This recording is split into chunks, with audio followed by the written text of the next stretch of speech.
Halo semuanya, balik lagi bareng gue di channel Dikonema. Di video kali ini gue akan membawakan sebuah alur cerita film yang berjudul Konflik 2014. Film ini menceritakan tentang Ray, seorang mantan tentara Amerika yang harus masuk penjara setelah terlibat kasus pembunuhan saat membela diri. Di dalam penjara, hidupnya berubah menjadi penuh tekanan karena ia harus menghadapi sipir korup, kekerasan antar narapidana, serta berbagai jebakan yang sengaja diarahkan kepadanya. Di tengah situasi yang keras dan tidak adil itu, Ray tetap berusaha dan bertahan diri demi bisa bebas dan kembali menjalani hidup bersama istrinya. Nah, gimana kelanjutan ceritanya? So, tanpa berlama-lama lagi, langsung aja kita masuk ke alur filmnya, cuy. Film diawali dengan memperlihatkan seorang tentara bernama Ray. Ray merupakan tentara Amerika yang berketurunan Arab. Terlihat ia baru saja pulang dan memutuskan pensiun sebagai tentara setelah menjalani tugas yang berat di Timur Tengah. Lalu ia pun langsung menemui sang pacar yang bernama Kelly yang sedang bersantai di pinggir danau. Kehadiran Ray di sana tentu membuat Kelly kaget dan bercampur bahagia karena Ray tidak memberitahu bahwa ia akan pulang pada hari itu. Dan di tengah momen bahagia itu, Ray langsung mengajak Kelly untuk menikah dan siap menghabiskan waktu hidupnya untuk bersamanya. Setelah momen bahagia itu dan mereka ingin pulang, terlihat Kelly yang menyadari bahwa bukunya ketinggalan di pinggir danau tadi. Dengan cepat, Ray berinisiatif pergi untuk mengambilnya. Dan ketika Ray sedang mengambil bukunya Kelly yang tertinggal itulah, tiba-tiba... Ya, ada seorang anak muda kaya bernama Timothy yang sedang mengganggu Kelly. Ray yang melihat hal tersebut awalnya berusaha sabar dan menahan emosi saat pacarnya diganggu. Namun karena Timothy sudah bertindak parah dan berlebihan kepada Kelly, bahkan ia sampai menunjukkan rudal balistiknya kepada Kelly. Melihat kejadian itu di depan matanya, akhirnya kesabaran Ray pun habis, sehingga...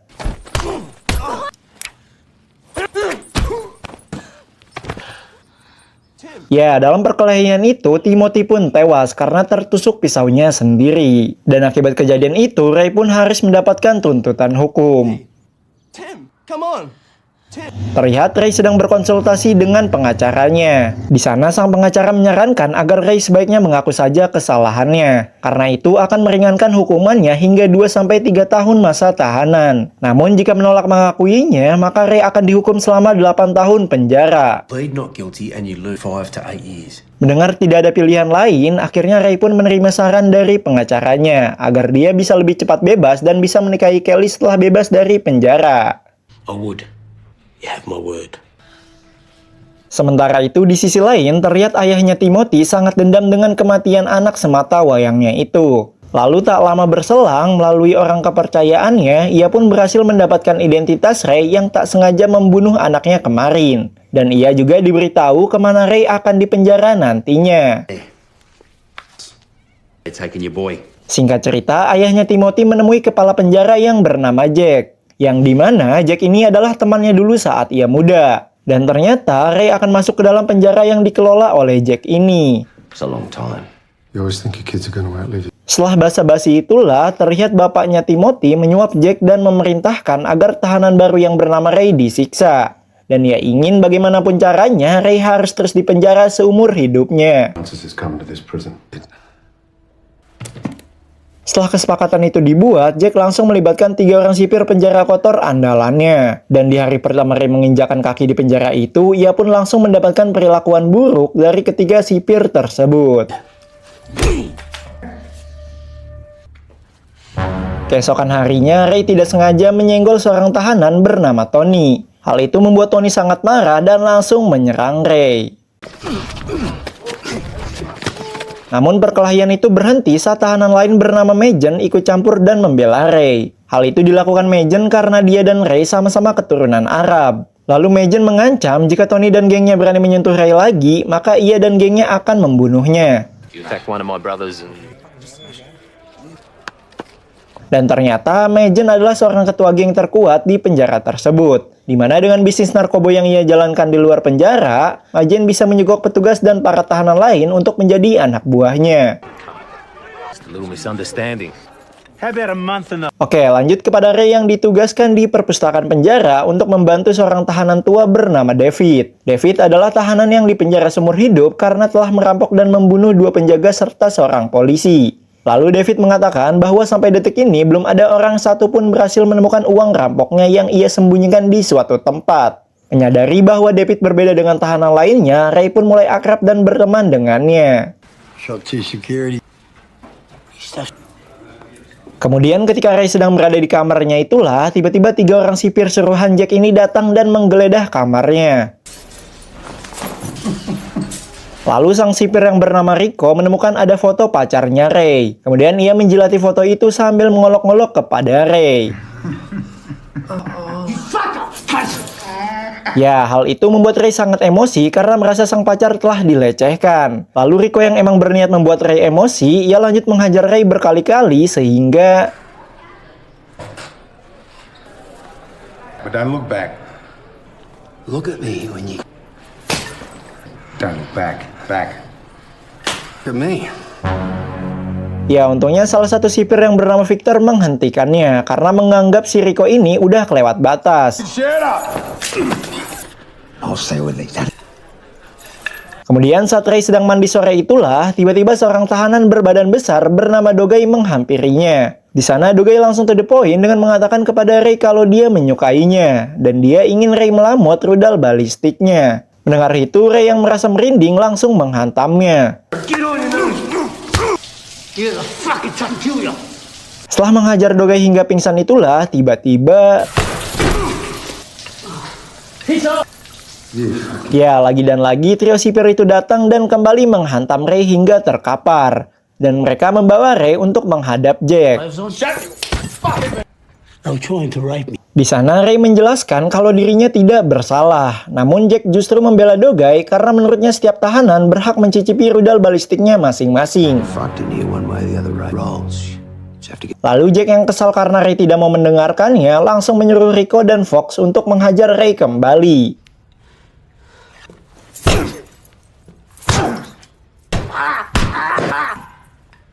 Dan untungnya Victor masih peduli dengan Ray dan memberhentikan penyiksaan itu. Bukannya berhenti, Rico dan Fox malah lanjut menyiksanya kembali.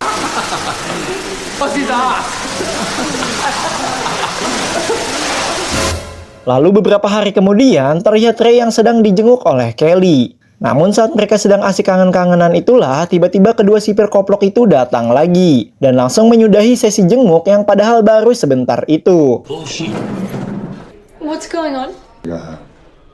Hal ini tentu membuat Ray jadi sangat kesal karena ia merasa kalau dirinya sudah dipermainkan dan diperlakukan tidak adil oleh para sipir koplok itu.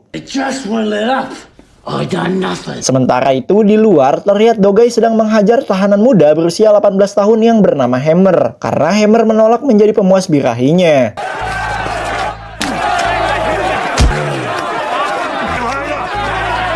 Dan saat Dogai ingin membunuh Hammer itulah tiba-tiba... Ya, beruntung Ray datang tepat waktu dan menolong Hammer. Dan mereka pun melanjutkan perkelahian di kamar mandi kemarin. Saat perkelahian makin panas itulah, terlihat ada salah satu tahanan suruhan sipir menaruh benda tajam. Yang dimana itu dilakukan agar salah satu mereka ada yang meninggal.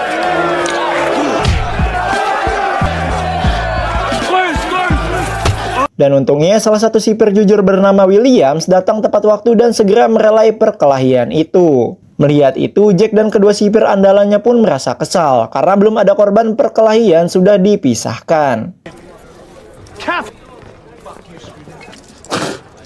Sejak perkelahian itu, Ray mulai dilirik dan diajak gabung oleh Magen dan gengnya. Tapi Ray memilih tidak ikut dalam geng manapun karena tujuannya hanya menjalankan hukuman dan bebas dengan cepat. Still smelling each other. Fuck you, you coon. Lalu malam harinya, saat Ray sedang dihukum bersih-bersih toilet, tiba-tiba Tony datang dan menyerang Ray sehingga...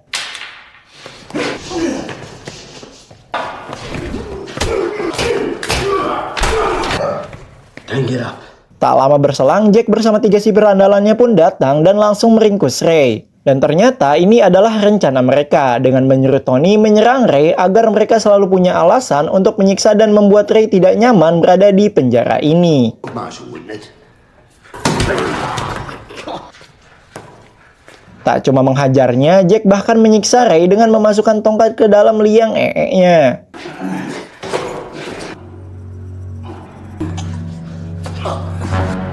Perbuatan biadab petugas penjara ini pun membuat Ray jadi lemas dan membuatnya muntah-muntah.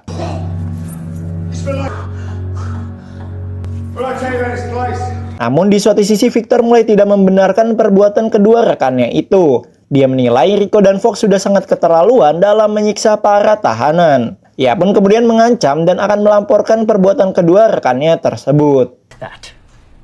Alright, stop this shit. Alright?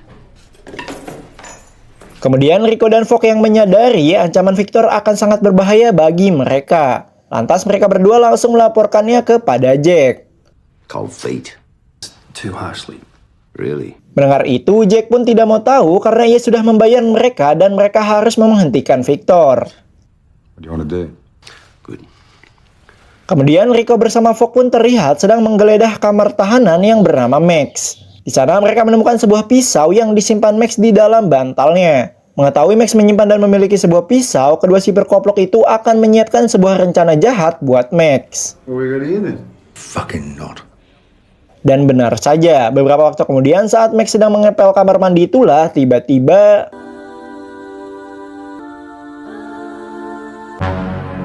ya, sang sipir jujur Victor harus meninggal secara mengenaskan. Dan seperti yang kita tahu, ini semua sudah direncanakan oleh Rico dan Fox, alhasil mereka mengkambing hitamkan Max sebagai pelaku pembunuhan Victor. What have you done, son? Fucking dogs. Keesokan harinya, ketika Ray dan David sedang duduk di pinggir lapangan, Megan yang tidak senang dengan keakraban Ray dan David pun akhirnya mendatanginya. Lalu di sana Megan meminta Ray untuk tidak temenan dengan David. Dan ia memperingatkan Ray kalau ia dan gengnya selalu mengawasinya. Good to sit with us, are you? Singkat cerita, ketika Ray dan David sedang mandi sore itulah, tiba-tiba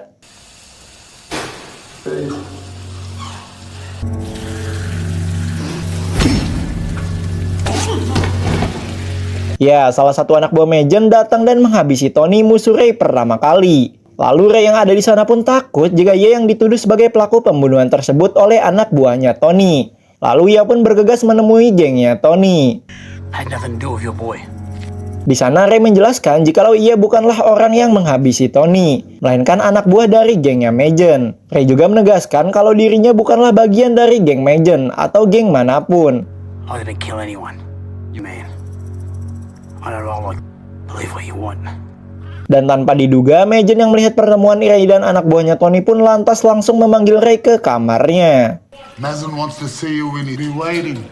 Saat Ray sudah datang itulah, Megan mengatakan jikalau Ray tidak tahu berterima kasih kepadanya. Dan dia menegaskan Ray tidak mungkin bisa bertahan selama ini tanpa perlindungan darinya. Mendengar hal itu, dengan tegas Ray berkata kepada Megan kalau dirinya tidak pernah merasa dilindungi oleh Megan dan anak buahnya. Karena di sana dia hanya hidup sendiri tanpa utang jasa pada siapapun. You want great surviving here without our protection. I appreciate you guys watching my back. I owe you nothing. Mendengar hal itu, Megan pun langsung emosi dan mengintimidasi Ray saat itu juga. Meskipun akhirnya dia juga membebaskan Ray. Fuck out of here! Fuck out of here too! Get the fuck out! Sementara di sisi lain, saat Dogai dan Hammer sedang berada di dapur itulah, tiba-tiba Spuds, boss. What's up, boys? ya, Dogai dan anak buahnya kembali memaksa Hammer untuk melayaninya. Meskipun sempat berontak, namun Hammer yang seorang diri tidak bisa berdaya dan langsung disodok oleh Dogai di dalam gudang. Touch me. No, please! Holy... Kemudian Hammer yang merasa dirinya terzolimi lantas melaporkan kejadian itu kepada Megan. Mendengar itu, Megan pun menyuruh Hammer agar membalas dendamnya dengan membunuh Dogai. Ray yang ada di sana pun tidak setuju dengan perkataan Megan. Lalu ia menasihati Hammer jikalau ia melakukan pembunuhan, maka hal itu akan terus menghantui dirinya seumur hidup. Make you a man. Look at me, man. Life. It will haunt you for the... Sorry, man. Mendengar itu, Hammer pun hanya bisa menangis dan ternyata ia sudah membunuh Dogai.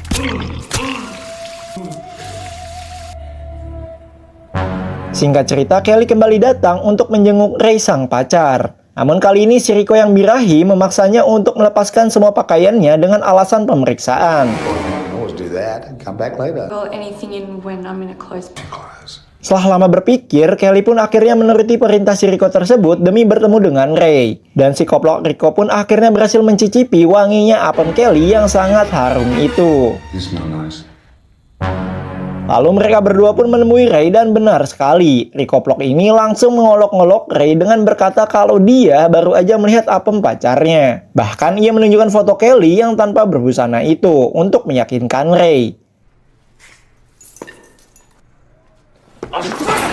Melihat hal itu, Ray pun sangat emosi. Namun dia tidak bisa berbuat apa-apa karena ia gak mau kalau masa tahanannya diperpanjang jika ia menghajar kedua sipir bejat tersebut.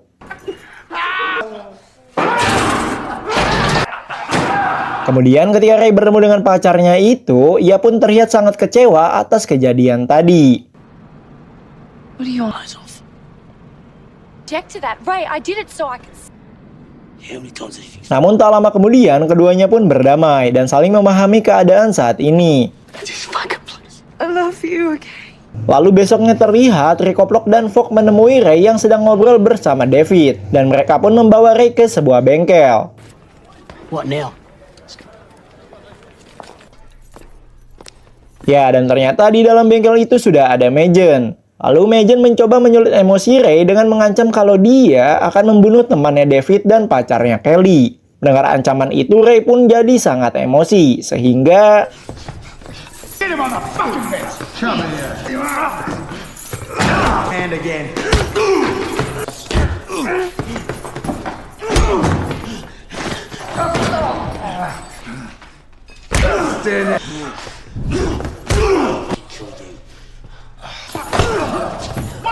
Ya, ketika Ray hendak menghabisi si Rico Plok itu, tiba-tiba William datang dan menghentikannya. Lalu William pun menanyakan kepada Rico Plok dan Fogg kenapa mereka membawa Ray ke bengkel. Rico pun menjawab jika mereka hanya disuruh oleh Jack. Dan tanpa lama, William lantas menemui dan memprotes kepada Jack. You ordered Ray to be taken. Why would a prisoner due for release? No, that's why. You come into my... Namun Jack malah mengalihkan pembicaraannya dengan justru menyalahkan William yang menentangnya sebagai atasannya. Lalu ia pun segera menyuruh William keluar dari ruangannya. Your ass on the way out. Akibat kejadian penyerangan terhadap petugas sipir itu, akhirnya Ray harus menjalani masa hukuman tambahan di ruangan gelap selama berbulan-bulan. Berada di ruangan isolasi ini membuat Ray sangat stres dan sesekali si Rico Plok ini mengagetkannya dari lubang pintu. Akibat dari hukuman itu, kejiwaan Ray pun mulai terganggu. Dan sampai pada akhirnya masa hukuman di ruangan isolasi itu pun akhirnya berakhir. On your feet. Kemudian Ray dibawa ke selnya oleh William. Lalu William pun menawarinya bantuan. Dia meminta Ray menceritakan tentang perilaku biadab para sipir terhadap dirinya selama ini. Namun Ray cuma bisa tertawa saat mendengar bacotan itu, karena ia sudah tidak percaya lagi terhadap sipir di penjara itu. Trust somebody. Face like this? You're not the only snake. Yes, boss. Beberapa hari kemudian, Majen kembali berulah. Saat Ray sedang berolahraga itulah, dia menghasut Hammer agar membunuh Ray dan...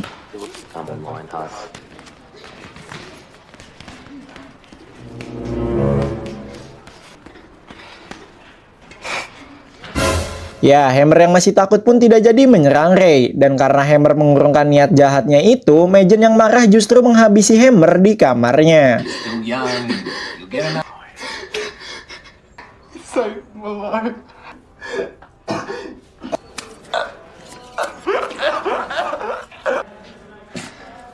Ray yang mengetahui kematian Hammer itu dari David sangat marah besar. Dia pun langsung mendatangi Majen dan anak buahnya, lalu menantang Majen untuk beradu duel di depan semua anak buahnya. You call this a family? Family that kill one another. And family they drive by shooting one another. Gave you a chance to be a part of this. You're killing your own people, you... Mendengar si Ray ini terus yapping, salah satu anak buah Majen pun menyerangnya, sehingga...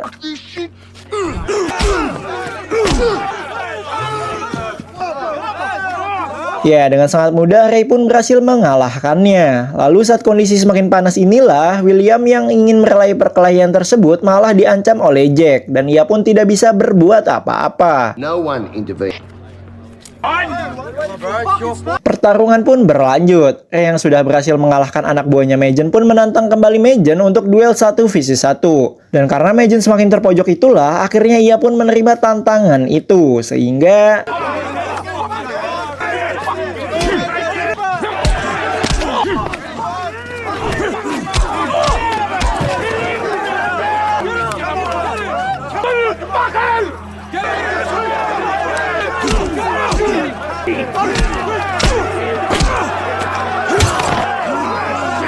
Ya, lagi dan lagi dengan mudahnya Ray mengalahkan sosok Majen yang ternyata tidak bisa berkelahi. Lalu saat ia ingin membunuh Majen itulah, ia melihat sosok Jack yang ternyata menyaksikan perkelahian ini sedari tadi. Menyadari hal itu, Ray pun tidak jadi membunuhnya karena ia tahu ini hanya jebakan supaya masa tahanannya bertambah. Lalu saat Ray sedang merayakan kemenangannya itu bersama David, tiba-tiba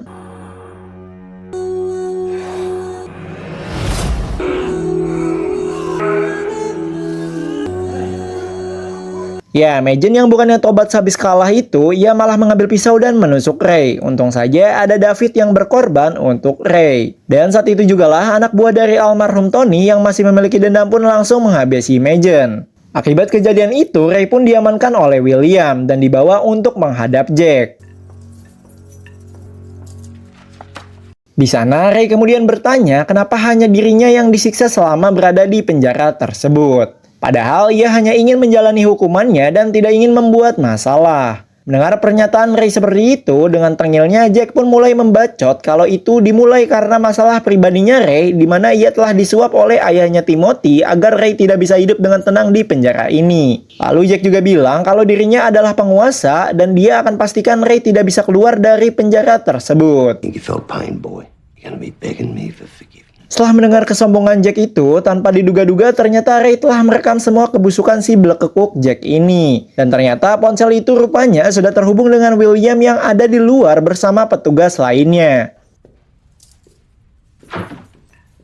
Mengetahui semua kebusukannya sudah kebongkar, akhirnya Jack tidak bisa mengelak. Dan akhirnya ia bersama si Rikoplok dan Fogg pun akhirnya diseret dan diamankan oleh petugas. Dan setelah pengembangan kasus tersebut, akhirnya ayahnya Timothy pun turut diseret sebagai dalang pelaku dari semua ini. Mamam tah koplok. Kemudian Ray menjenguk David yang rupanya selamat dari insiden penusukan tempo hari. Dan di sana David lantas memberitahu Ray di mana tempat ia menyembunyikan uang hasil rampoknya dahulu. David berwasiat agar Ray bisa menggunakan uang tersebut untuk menjalani hidupnya bersama istrinya. Tak lupa ia juga meminta agar Ray memberikan jatah uang itu 1 tas saja buat anaknya David yang bernama Samantha. Akhirnya setelah mendapatkan siksaan dan perilaku kurang mengenakan selama di penjara, Ray pun bebas.